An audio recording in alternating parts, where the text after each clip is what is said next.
Yo, it's your boy DJ Stylz UK, and right now you're locked to the Chutney in London show, where we're going to be interviewing different chutney artists, literally finding out the person behind the music.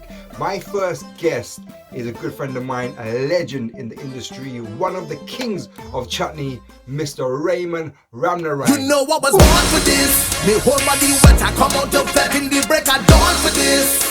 Oh, oh, this is Make some noise for Raymond RAMNARINE! You know I was born for this. Me whole body wet, I come out of bed in the break, I dawn for this. Oh, oh, tell them I was born. How you been, bro? Good. Actually, I tried to rush to come home, man. I had to step out for a bit. So, Oh, that's cool, man. That's cool, man. I appreciate you giving me the time anyway, man. man, don't worry, man. We talk so much on WhatsApp. So, you know, the respect and the love is there, man. It's mutual. So basically, tell me the story of Dil-E-Nadan, Raymond. How did it all start, bro?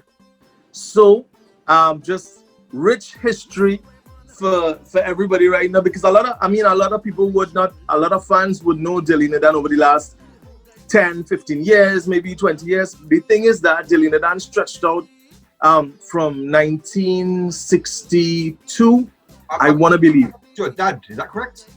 Yeah, with my dad. So actually, the band actually started in the early 60s. So, I mean, just being a part of that history, Stylz, means so much, not just to me, but even even for the next generation, the kids, you know, who actually just making a way for themselves right now. So it's such a rich history, but it really brings so much appreciation, man. From, I mean, you're talking about 1960s, bro. We didn't even dream about being in this world, man. 100%. You know, so we must give praises and thanks to all those who actually paved the path for us to be where we are today. So, you know. So how did you actually, I know your dad was in Dil-E-Nadan, how did you actually get into the band? Was this something you always wanted to do? Or I think it was just a natural thing though, because I remembered fond memories of myself and Rennie. I mean, because Richard was a baby. Mm-hmm. But Rennie and myself going into primary school, we were just in standard 1, standard 2, 7 years, 8 years old. And you know, you're walking home, passing your grandparents' home. But the band room then with Dil-E-Nadan was at my grandparents' home, you know, downstairs in a very humble little shack, a little board house, you know what I mean? So these are the things, these are the memories that stay with us, man. And every day when we come from school, we would pass grandma and grandpa's home, and we would hear the guys them rehearsing. Yes, of course, being kids, you know, we tend to kind of forget the homework, get carried away, run into the house, go downstairs, take a peek, because if daddy saw us, daddy would say, hey, home, all you have all the schoolwork to do. But we would take our little, you know, we could take our little peek and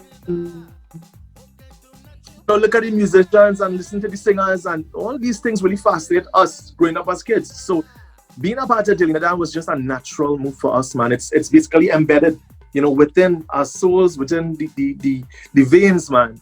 from then to now, did you expect it, you and Dil-E-Nadan to blow up so big? You're literally like the number one chutney artist. Yeah, man, love. Industry. Did you always anticipate this will happen? The first day I entered Dil-E-Nadan, I mean, yeah, we were young. We entered Dil-E-Nadan when we were like 9 years, 10 years old. Mm-hmm. Well, very young, but you know, just for the experience, we were there. But the thing is that, Stylz, when I was big enough, like in my early teens, and I found out that, okay, well, I didn't find out actually. My dad and my manager then found out. They said, wait now. And they never used to call me Raymond. My manager used to call me Ramy. I don't know why, man. But he would call me, he would say, Ramy, sing that song you were singing again, because I love to sing, you know? Mm-hmm. And when we did our first Indian variety program on television, that was it. I mean, from there on, I just had this vision, man. And for me, it's either I'm in it or I'm not in it. Right. And up to this day, I give the lessons to my team members. I said, it's either you want it, guys, or you don't want it. You have to give 100. And that is what I gave from day one. I wanted to see Dil-E-Nadan break barriers. I wanted to see Dil-E-Nadan not just as a normal band, but as a brand.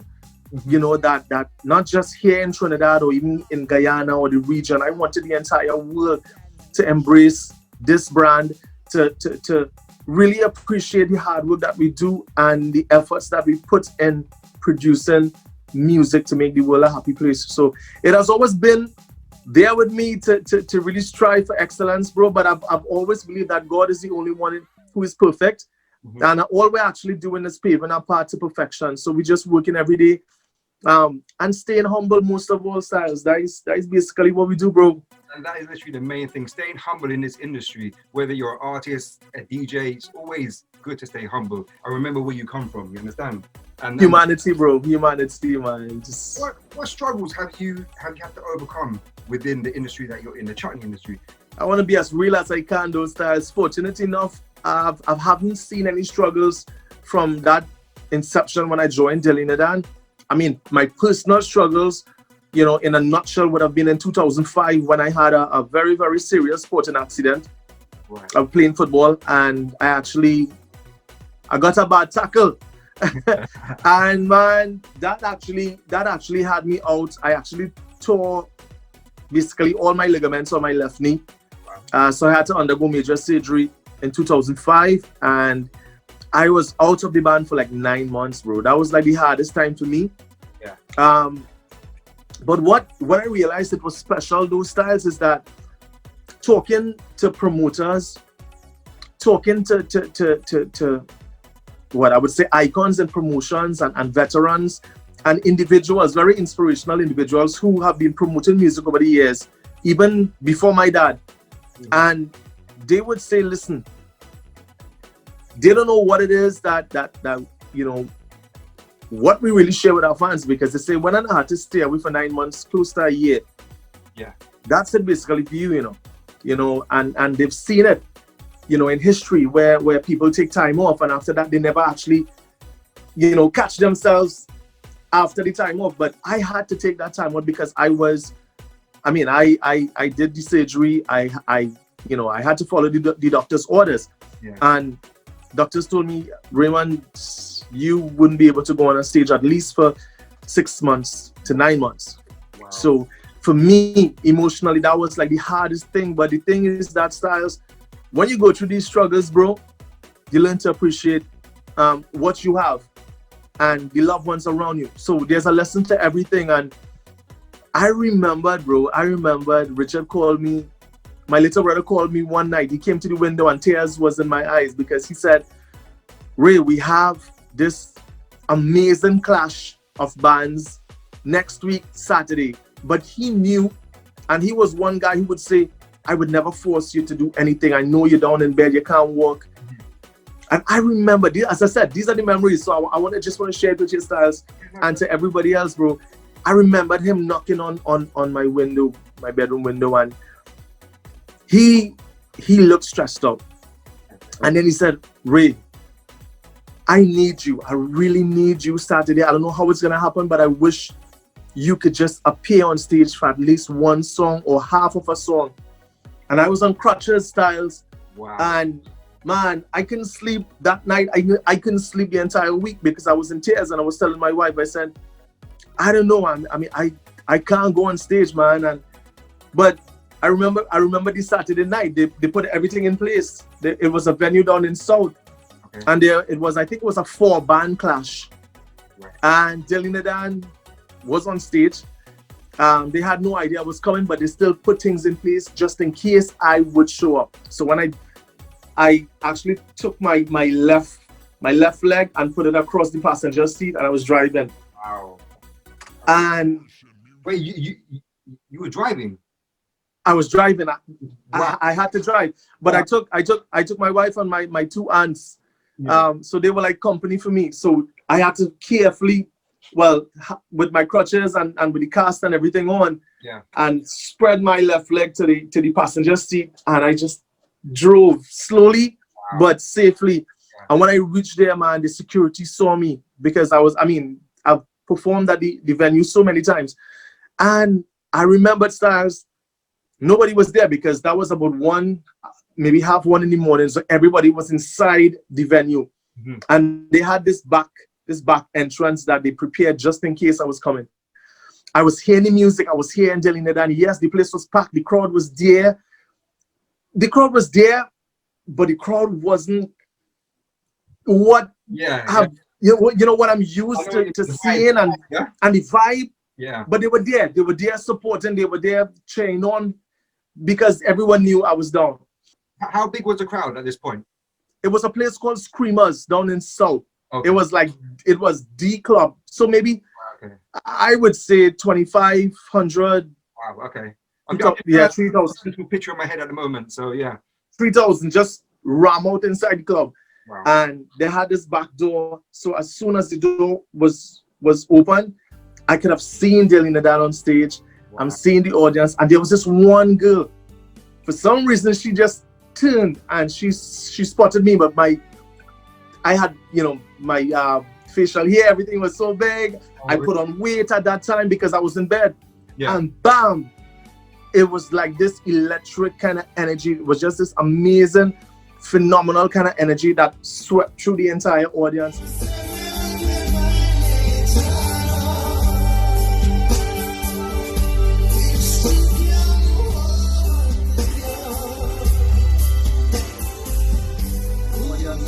The MC went on stage when Richard spotted me. He just started to cry on stage, man, and while the music was playing. Wow. And the MC had to stop. The MC actually said, guys, you've been supporting Dil-E-Nadan for months. You've known about Raymond and so on. So all of a sudden, I don't know where this chant came from, and the entire club was just Raymond, Raymond, Raymond. Here now, bro, that was like, for me, I don't know. I mean, if I had to single out a moment in time that I was just too emotional, was that point in time. And when I realized that, listen, as soon as I hit that stage, man, everybody was in tears. The entire crowd, they were so loud. I sang maybe 3/4 of a song, not an entire song, because I was in so much pain, man.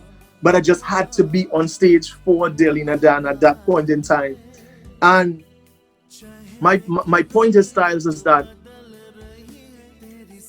there and then I realized, listen, I was down for 9 months.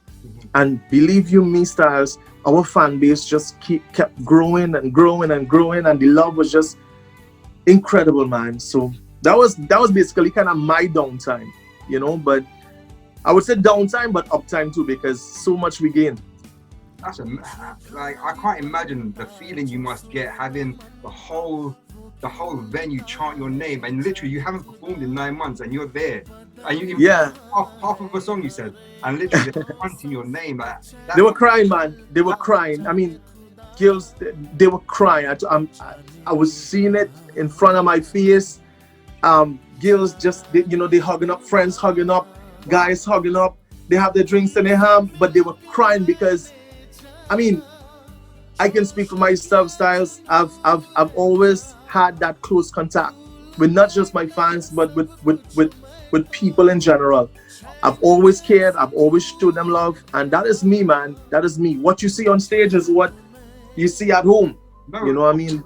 And literally, I think he was in London. I think it was 2 years. I know the last time he was here last year, and I think the year before that he was here as well.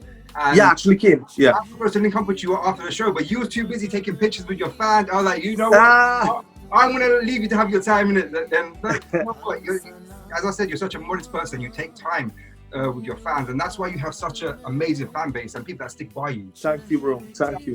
It's amazing. How do you feel Chutney music has changed, like literally from 30 years ago until now? Do you think it's changed for the better? Do you think it's improved? Do you think we're going to need more improvement as a Chutney industry? How do you feel that it's changed? Yeah, I think as musicians and entertainers, we always want to improve. Yes, with time there goes changes, but is it for the better or for the worse? The thing is that we talk, and there has always been this discussion about traditional Chutney music and soca Chutney. Now I support each. I love traditional Chutney music, like the Rakesh Yankaran, the Sam Budrams. You think about all these great singers from Guyana and Suriname and the Baita Ghana. I love traditional Chutney music. The ground singing with the dolak and the dantal and the harmonium. Yeah. This is where we came from. This is where the forefathers gave to us. So I've always had this debate, and I've told so many music mates in the industry, My thing is that this is ours and we supposed to embrace it. Now, so over the last couple of years, I was a bit disappointed too, because sometimes I would hear music releasing, but and they categorizing it as chutney or chutney soca, but most of the times I'm not hearing the elements of chutney music. And you know, when we speak about the elements, we talk about either you put a harmonium, or you put a dolak beat, or a tabla, or a danta. Something has to represent the genre, like reggaeton. As soon as you hear a reggaeton music, you will know it by the rhythm. Soca music, Latin music, and we go on. Bhangra music, we go on, and we can go on, but by the rhythms. So there has been debate, not just with myself, but I've seen it on social media where fans have been, you know, blasting a lot of promoters and producers that, listen, you know, what we're hearing now is not chutney music. And then there's another debate about the Bollywood melodies. And, you know, we could go on and we could go on and we could go on. But for me, I've embarked on when I released Kone Lage, which was my first Bollywood, original Bollywood music. मुझ में आप ही इस कदर आप ही रहते हैं.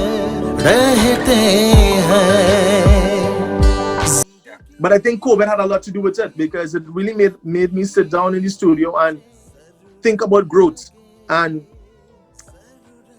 I've tried to encourage some of my friends in the business, and I've said it even before, prior to COVID, prior to all this discussion, that let's all sit down a little more in the studio. Sit down. If a writer used to spend like an hour to write a song, give it 2 days. You come up with fresh ideas, because the thing is that, Stylz, and then you can't blame the outside world when they say, listen, Raymond here, boy, chutney music, boy, and I'm talking about people from outside of the chutney business. They would say, we're not chutney music, where's that? Is rum music, that's all it is. And sometimes I'm lost. I don't know how to answer it, Stylz, you know, because they say, listen, Raymond, we don't mind, you know, but not every chutney, you know, we hear releasing is either drink rum, give me rum thing, rum. And this discussion has been plaguing the industry for years. And the thing is that I'm seeing some of the artists who are aspiring to change it, spending more time to write original music, to try to stay away from the Bollywood melodies. But then I'm hearing a lot of the rum songs still. And the thing is that, man, we have to, if we need to grow, we need to listen to fans. And that is something I've always done in the past. Listen to what the fans say. Listen to yourself, listen to your music, and think.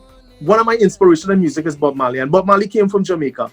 Bob Marley is maybe by far the biggest influence in music. His music has influenced not just our region, but throughout the world. And listen to Bob Marley's music. You know, listen to his music. He sings about, you know, all the social developments and issues that surround not just Jamaica, but the region, the world. He sang songs of substance. So, I mean, for us to improve, first we have to listen. Listen to the fans. If the fans say, listen, I think we had too much of the rum songs, I think we all need to stop and be a little bit more original and try to get away from the using Bollywood melodies at least 100%, because sometimes you would hear a song from the first bar till the last bar, and it's the entire Bollywood song that they're using. So if we play ignorant and arrogant and don't listen to the fans, then, you know, we're gonna feel it, man. We're gonna be lost. Do you think that up and coming artists are just playing it safe and saying, you know what, this is what the people are used to hearing, the rum songs, the cheating songs and stuff like that? Are they playing it safe and say, you know what, I'm gonna put out a rum song because I feel that it's gonna it will make me blow up even more? I think we all have to look at reality, and reality over the last couple of years. I could speak on behalf of us here in Trinidad. I've seen it where a lot of our own young Indian boys and Indian girls, they have basically drifted to soca music. And it's plain to see. It's you know, it's plain talk, bad manners, as we would say here in Trinidad. When you talk to some of the younger generations, like the 17s and the 18-year-olds, and you play some of the chutney music, and it's like their response is okay, and they move on. So are we gonna continue along that path and keep on doing what is turning away the younger generation from the genre of chutney music? Are we gonna just play ignorant and say, you know what, forget them, you know, them, they go fall in. We just continue doing what we're doing, singing the normal thing that fans are basically going against. So Stylz, I think we have to kind of sit down and really think and figure out how are we gonna approach it? How are we gonna, you know, basically raise the standard of chutney music so the younger generation and our generation and even the older generation would accept it? Yeah, no, definitely. I think the younger generation, I think chutney music is fizzling out, especially in London with the younger generation. We, as you know, we have such a small community in London. Yeah. So this is why Chutney in London started, to educate the younger people. You understand? I think Right. This is our culture. This is what we do. So, and that's why I started Chutney in London, and that's why I'm going to keep pushing it as much as I can. And then Stylz, I think we have to defend our music. And when I say we, I don't mean just the artists, the entertainers, the promoters. We all as a people, if we love and we appreciate what our forefathers brought to us, then we have to appreciate it. We have to defend our music.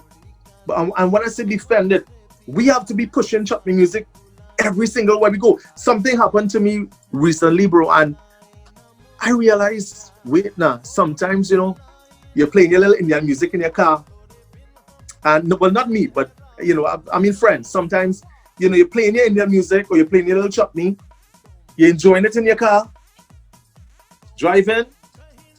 All of a sudden, you cannot pull up in an atmosphere where you're seeing other people, maybe some young girls or whatnot, and then all of a sudden you just feel this kind of insecurity and you just drop the volume. Yes.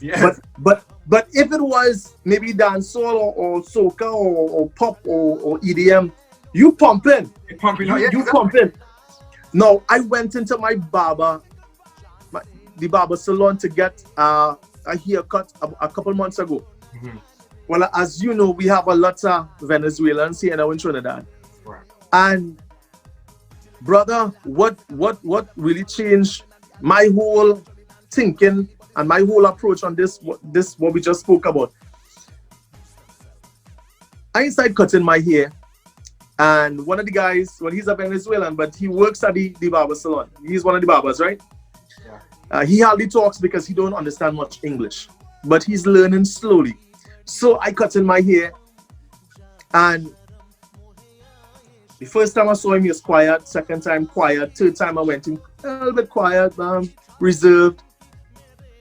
Bro, when he started to get used to the surrounding and the environment, senor, he walked in an afternoon, the barber salon packed, and my boy with his phone, and he had his Bluetooth speaker, JBL thing strap on around him, and partner, he blasting Espanol. He just blasting Spanish music loud. I ain't talking about Latin music like Pitbull or J-Lo. I'm talking about real, authentic Spanish music that we don't even understand. But this guy was so proud playing his music from his country, enjoying it, and showing the world that, listen, just as you can enjoy soca or you can enjoy pop or reggae, I enjoy my Spanish music. So when I say defend, we have to defend chutney music. We have to love it. We have to, as artists, we have to take responsibility to listen to the fans. We have to take responsibility to get better production out there. DJs, artists, we all have to work together to spread the music, man. Because listen, if we just play blinded and say, you know what, whatever happens. That's if I go to think like that and Stylz go to think like that, then it's, you know, it's gonna be extinct. So we need to all kind of come together, hug each other, embrace each other, because this is who we are. This is our music, and we need to embrace it. We need to promote it. Tearing she apart, but I tell she, that's my family. That's my family. That's my mother, cousin, daughter. That's my family. That's my family. That's my family. I am not a player, girlfriend. That's my family. So literally, Raymond, you're a living legend in the chutney industry, right? You performed on many Indo-Caribbean stages. Where has been the most place you enjoyed to perform? Where have you enjoyed? Now I could get a licking for this. Wow. Listen, guys, my apologies, but listen, Stylz, I love I think every destination for me will be special. Yeah, I would have great memories of all the destinations that I've toured. Something about Holland and Spain. Why I would say Holland and Spain? Now, I mean, I love in Toronto, in New York, Miami, yeah, London, all over. I mean, yes, it's so much love, and I am truly blessed. And every single day I thank God that, you know, we can have fans so far away from home who appreciate what we do and who love what we do, because you work hard in a studio, sleepless nights when everybody else is sleeping. Why? Because we want to produce music, we want to bring beautiful music out there to make the world a happier place. But the challenge when I went to Holland the first time and actually had the first show in Spain, I was like really nervous, bro, because I was like, I talked to Rich and I said, Rich, we in Spain, what are you going to say? You know what I mean? All these people from Spain, from Germany, from Turkey, the Netherlands. Richard said, listen, the promoter hired us because they saw something on YouTube. They listened to our performances. They saw our performances on YouTube. So what they saw and what they promoted is what the fans came here to see, to hear, to feel. So I remember the first time I went into Holland, man, and Spain, and just knowing Stylz, that I remember that show we played for the Queen's birthday in Holland, over 20,000, 25,000. Wow. And within that 20,000, 25,000 people, when I said, all trees put up on the hand in the air, bro, was about 10 of them put up their hand.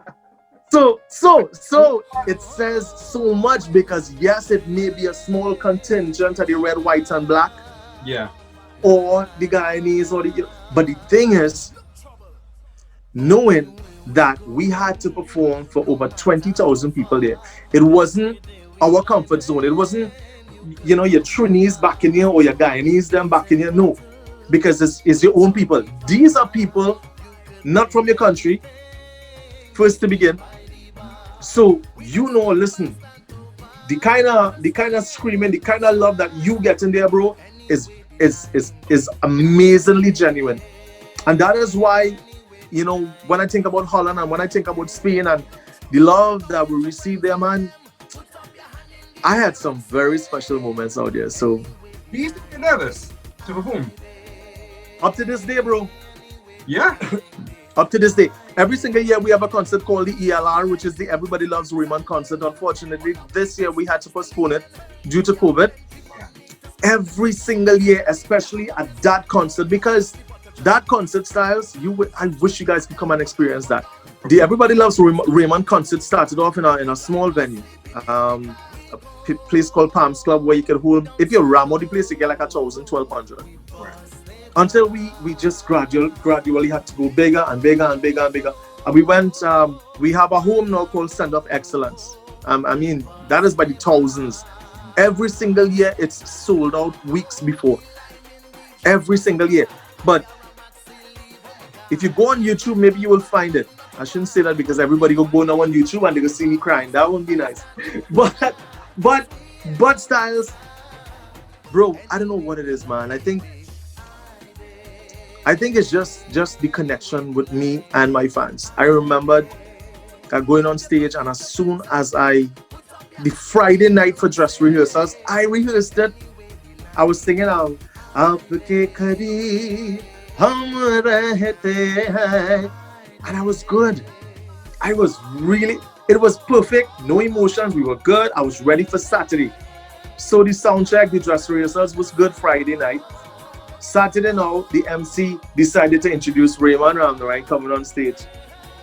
And I started the verse, but in a very, how should I say it, man? The music was so haunting.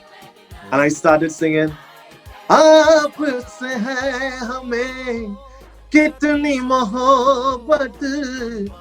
bro, by the time the second line, I couldn't hear myself again. Wow, really? Thousands inside the Center of Excellence was screaming, they were clapping. And as soon as I hit the last step to hit the stage, I just looked at the crowd and I saw that love. Words in an English dictionary cannot really describe that feeling. I broke down in tears, and it happened for a couple minutes. Well, I couldn't sing. You know, it's all in the passion, and when you're so passionate about giving your best always to your fans, it shows the world how much you as an artist and an individual appreciate your fans, and their feelings matters the most to me, because I want them to be happy. So when I'm seeing fans happy, and man, just emotions get the better of me sometimes, bro. How has the lockdown affected you this year? As you said, you couldn't do your yearly concert that you have, right? Right. How has it affected you in terms of traveling, song release, and stuff like that? Bam, man. The last time Dil-E-Nadan actually performed was Carnival Tuesday. Wow. Okay. Besides last week, we did a virtual concert for Diwali. Yeah. You probably have seen that, yeah. But I'm talking about live for thousands of people was Carnival Tuesday. So it definitely has affected us, has affected my musicians, my singers, engineers, and not just us. I think entertainers on the whole here in Trinidad and around the world.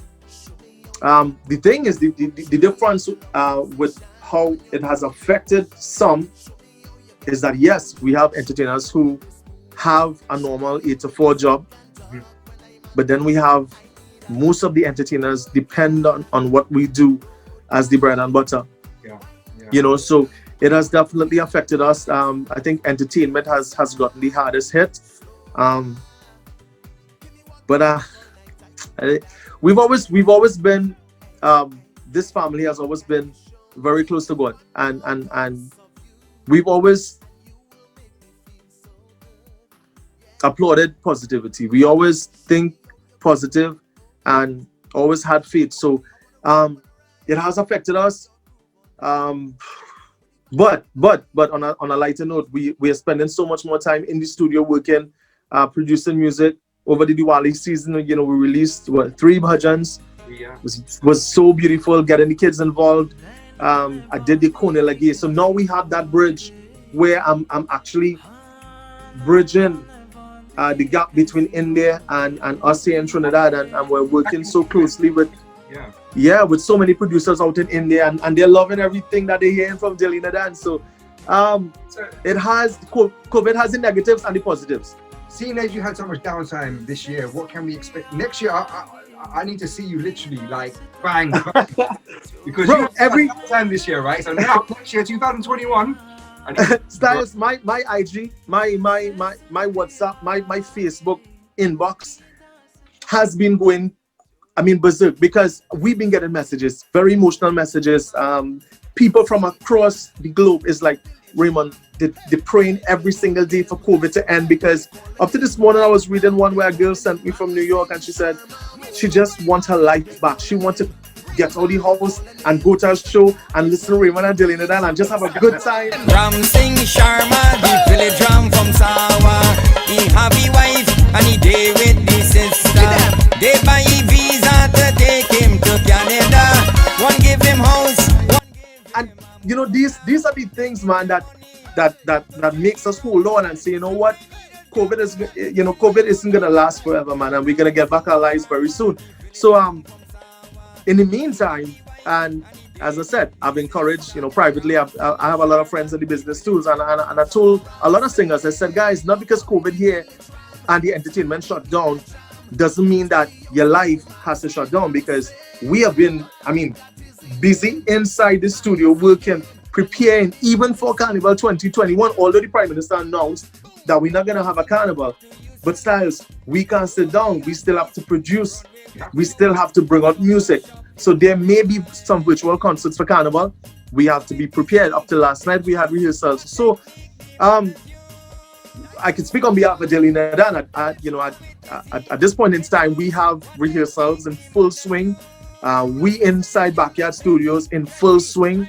The only thing is that we're not outside there for the fans as yet. So Raymond, I don't want to take much more of your time, but I appreciate you literally have to speak to me. Can you just tell everybody your social media, where they can get your music and stuff like that, please? Well, yeah, they can subscribe to my YouTube channel. That's Raymond Ramnarine and Dil-E-Nadan. Facebook page, Raymond Ramnarine and Dil-E-Nadan. You can check me, Raymond Ramnarine, personally. It's a kind of personal fella. IG again, at Raymond Ramnarine. I would have given up my phone number, but that go with pressure. but you know what, Stylz? I am so thankful for life. I was talking to an elderly gentleman yesterday, and he said, a neighbor, and he said, Raymond, how the music going, boy? I said, uncle, everything good, man, the music nice, He said, don't worry, you don't worry about COVID, this go end soon, I promise all of that. And he started to talk about sometime in I can't remember the year, and he spoke about Spanish flu and all this kind of thing. So I had to start now to Google and think about the Spanish flu, and he said, after that, the world went on.